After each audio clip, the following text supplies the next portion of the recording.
Live. Live. It is proper live. Hello. Hello, everyone who is watching. Well, I don't know how. Yeah.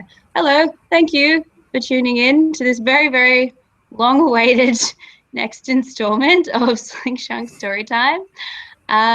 Before we start, I would first like to acknowledge the traditional custodians of the land on which we are recording today, the Wurundjeri people of the Kulin Nations, and pay our respects to elders past and present. We acknowledge that this land was stolen and that the sovereignty was never ceded. Okay, so for those of you who don't know, Slink Chunk Press is a small online magazine which is run by me and co-edited with poet extraordinaire Audrey L. Oster, who's very cool, who's not here, unfortunately. Yay! Great. So we publish mostly fiction and comics and poetry with a magical bent. We have a strong focus on like trying to shake up tropes in traditional sci-fi and fantasy genres, and also try to create a space for new writers and new voices that aren't really seen much in mainstream publishing. So Slink Chunk Storytime was this thing that I did back when I was first setting up Slink Chunk Press, and we were releasing it in these like batches in like online issues, and it's kind of fallen a bit by the wayside for a couple of reasons. One of them being about a year and I stopped doing the issues and we started just releasing stories and poems and comics as they came in to us more regularly. And the second reason was that a lot of the submissions we were getting were from overseas, which is really, really cool, but it just made the hangouts tricky because of time differences, and I started working full time and boring shit like that. So that's why I stopped. But Audrey and I have been chatting a bit recently about kind of the third phase of Slink Chunk Press, or like the new evolution, if you want to like put it in, I don't know, Pokemon terms, I guess. I've been playing a lot of Pokemon Sun recently. It's like a de-stress. So nice. I've been like the way I've been thinking about it is like the issues when we first did it was the first evolution, and now we're in like the second evolution, and then this new kind of third evolution is going to be like our best one yet that Audrey and I are working on. It's going to be like the water fairy Pokemon of the I always choose water as my starting Pokemon. Anyway. Yeah. Anyway, so that's kind of why I wanted to start the story time again, to kind of kickstart this third evolution. And the other reason I wanted to start again, because I'm going to be very upfront about this, I was lucky enough to have a couple of my friends submit to Slink Chunk. And I wanted to show them off. So our two storytellers here are Alison and Laura, who are friends that I met through zine making in Melbourne, and I love them both very much, and I wanted to show off how talented and cool they are. So it's kind of like part kickstarting this third evolution, and then like part being self-serving and saying, look how cool and great my friends are, basically. So yeah, I've talked quite enough, I think, for now. No, keep going. No. It's not about me. Yeah. So we're going to hear from our first reader, which is Laura. I'm going to read out Laura's bio from the website, and then she's going to read from her story, Moonflower, which is excellent. Okay, so Laura Bibby is a botanical enthusiast currently living in Melbourne via North Wales and New Zealand. She makes zines under the name Bloomurder Zines, with subjects ranging from poetry and Shakespeare to splenectomies and poisonous plants. She has recently started a BA in creative writing and literature and loves to write short, sharp poetry and flash fiction. Her botanical enthusiasm generally shines through in her work.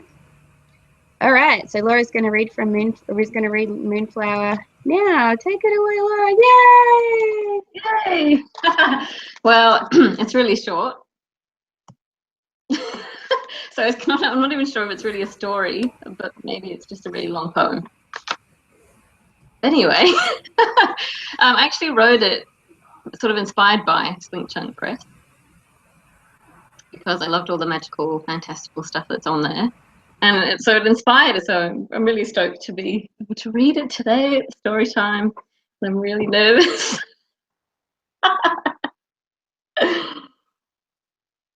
Oh, geez. So I'll crack on. It's called Moonflower. And yeah. So Moonflower waits patiently, stretching her botanical neck to get a good view of the sky over the trees. The sounds and movements of the day quieten and slow as the evening takes shape around her. Bats replace sparrows and shadows replace sunlight as I have no idea how to say this. I put this word in here and I have no idea how to say it.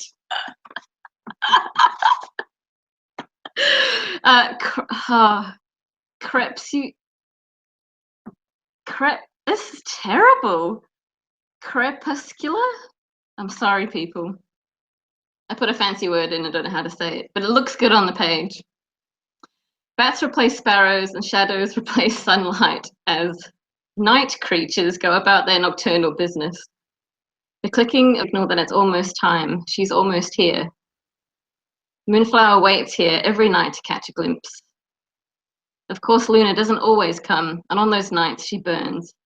She burns with fear and self-loathing. Am I not bright enough, clever enough, or beautiful enough? She sways with a jealous rage. Where might Luna go on those nights? Does she shine her silver light on another? How many others are there? But the following night she always appears, like nothing ever happened. And when Moonflower sees her beautiful face and the love for her drawn upon it, she instantly forgets how angry she was. Still, she reflects on the days they spend apart. Although the hours don't seem like a harsh trial when they're in pursuit of love, still the time drags on. Even the constant bustle of life in the woods where she lives can't distract her from the dull ache of longing. She tries to get some sleep in the shade as the sun beats steadily overhead. The soft fuzz of the bumblebees as they brush against her couldn't make her feel more alone. They're so attentive and they definitely want her, but it's so clinical and there's so many of them. They don't make her feel special and loved. Luna makes her feel like she's the only thing on earth, the only living, breathing, fragile-hearted, wanting Moonflower girl for her. And so she waits.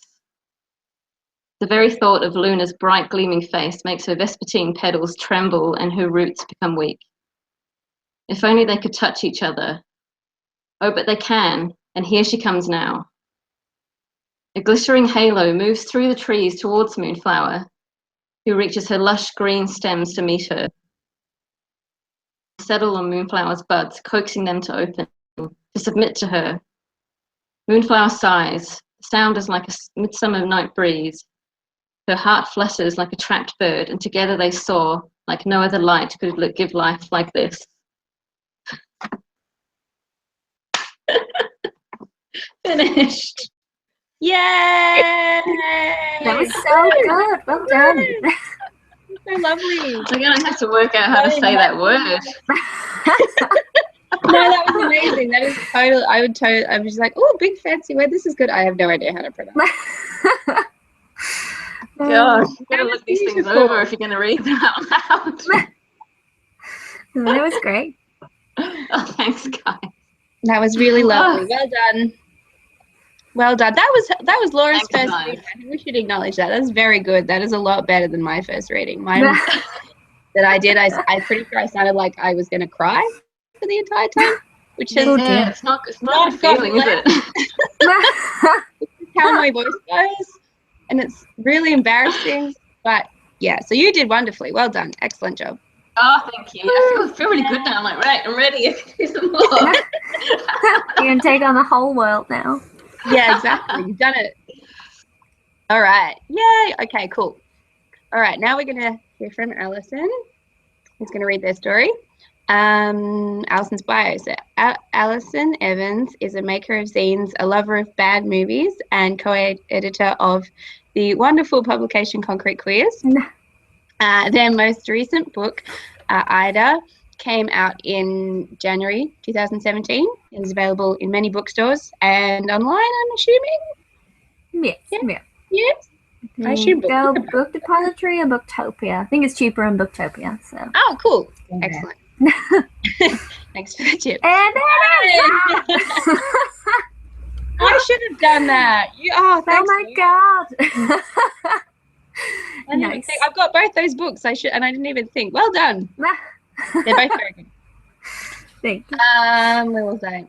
Good bookstores. Oh yes, and you can find them on Twitter as @_budgie or on their website AlisonWritesThings.com, and they're going to read their story. The tiger is a metaphor.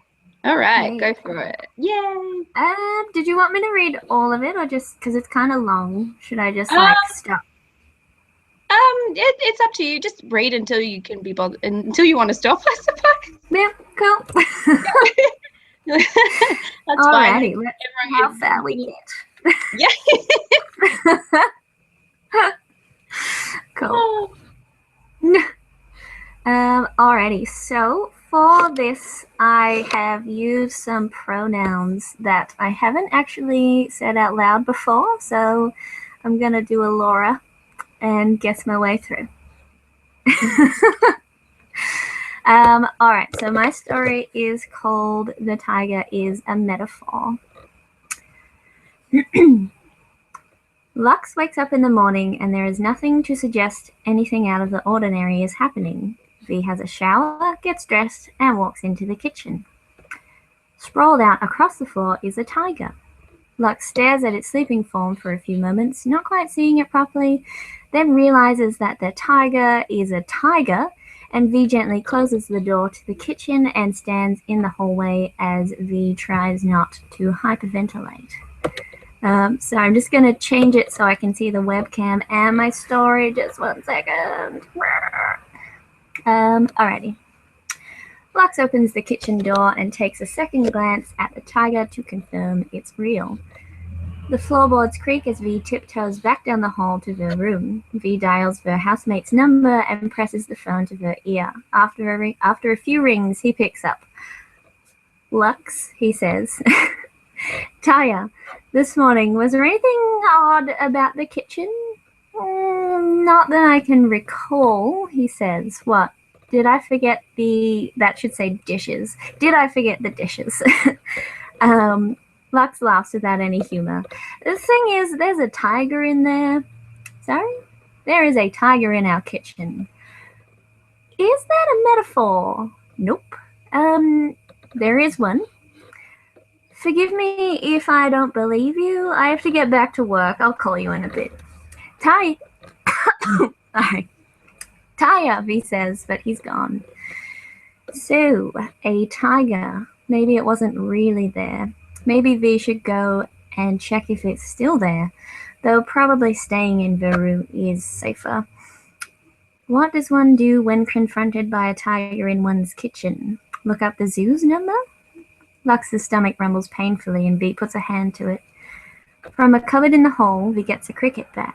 Weighing it in her hands, V decides that it will offer no help against any mauling of any kind.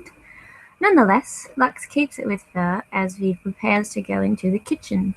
The door doesn't creak as V opens it slowly. The tiger is there. It opens an eye and looks at Lux. Lux stares back, not moving at all.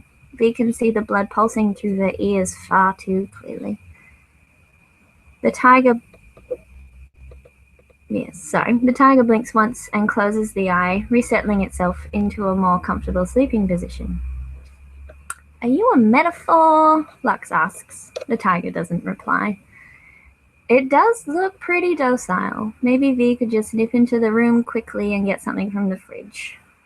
The sound of the animal's breathing is surprisingly loud.